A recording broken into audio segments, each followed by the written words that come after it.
बहुत अहम चीज़ के आज हम बात कर रहे हैं कि 18 अप्रैल को हुआ क्या था। जैसिसा जंग यूएसए की मशहूर एक्ट्रेस पैदा हुई थी 18 अप्रैल 1989 को। 18 अप्रैल 1518 को बोना सफोर्सा पोलैंड की क्वीन बनी। 18 अप्रैल को 1946 को इंटरनेशनल कोड ऑफ जस्टिस का इनॉग्रेशन हुआ। अब यूएन की कितने इदारे हैं जनाब?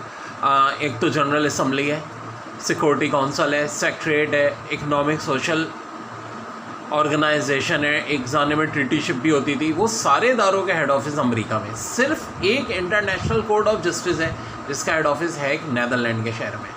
अभी इसके जो प्रेसिडेंट है अब्दुल कवी यूसुफ साहब, ज़ाहिर जज रहे थे और ज़ाहिर जज ही इसके मेंबर होते हैं और सोमालिया से बिलोंग करते हैं। सोमालिया जिसको हॉर्न ऑफ अफ्रीका कहते हैं, सोमालिया जिसका कैपिटल मोकादिशो है। अभी मैं आपको बताता चलूँ कि सोमालिया से ताल्लुक़ रखने वाले इंटरनेशनल कोर्ट ऑफ जस्टिस में कितने जजेस होते हैं? 15, और एक जज 9 साल के लिए मुंतखब होता है। 1954 जमाल अब्दुल नासिर साहब इजिप्ट के प्रेसिडेंट पावर में आए थे। किंग फ़ारूक के दौर तक बादशाहत रही थी और किंग फ़ारूक की जो बहन थी शहज़ादी फौजिया, उनकी शादी ईरान के किंग रज़ा शाह बेल्बिटो से हुई थी। जब जमाल अब्दुल नासिर पावर में आए तो बड़े पॉपुलर बन गए। इन्होंने सीरिया और इजिप्ट की मुश्तरका मुमलिकत भी बनाई थी, अरब जमहूरिया।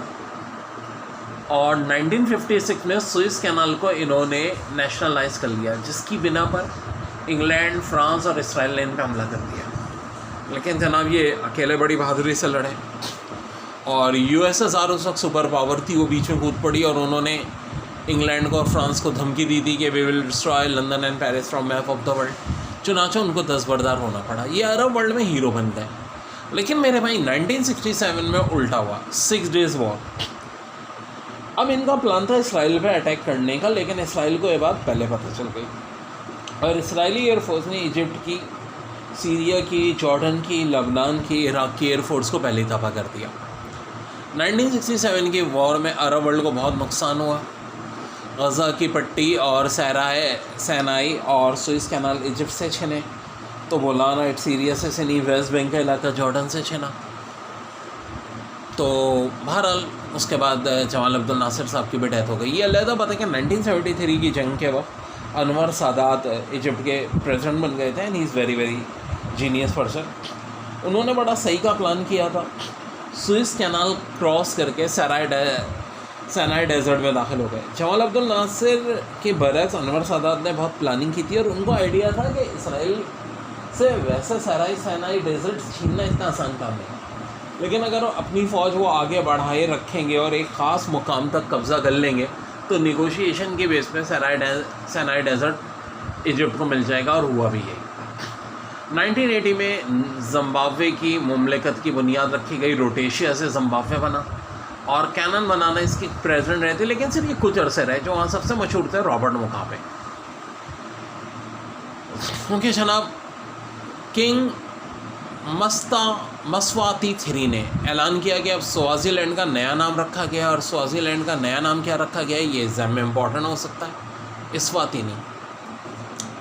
2020 18 अप्रैल को खलीफा हफ्तार को बहुत बुरी शिकस्त हुई है लीबियन गवर्नमेंट के हाथों।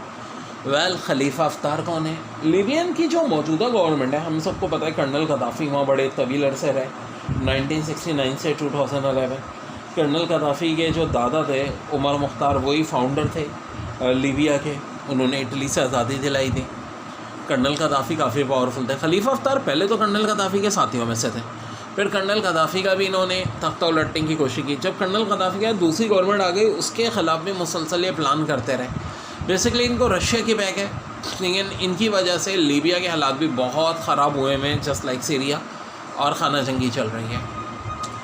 अब कल मार्केट रेट में डॉलर और कम हो गया, 163 रुपीज़ हो गया। आपको पता है कि कौन सी करेंसी सबसे ज़्यादा इस वक्त दुनिया में? कुवैती दिनार। आप देखें 523 रुपीज़। अब जनाब तशवीश की बात भी है और किसी लिहाज से अच्छी बात भी है। अर्थ का आपको पता है कि अर्थ है क्या जनाब? अर्थ की जो 7 तह हैं उनमें सबसे अंदर की तह कोर कहलाती है। कोर भी 2 हैं, एक इनर कोर जो 5150 किलोमीटर की गहराई में, एक आउटर कोर है जो 2900 किलोमीटर यानी 1800 माइल की गहराई में।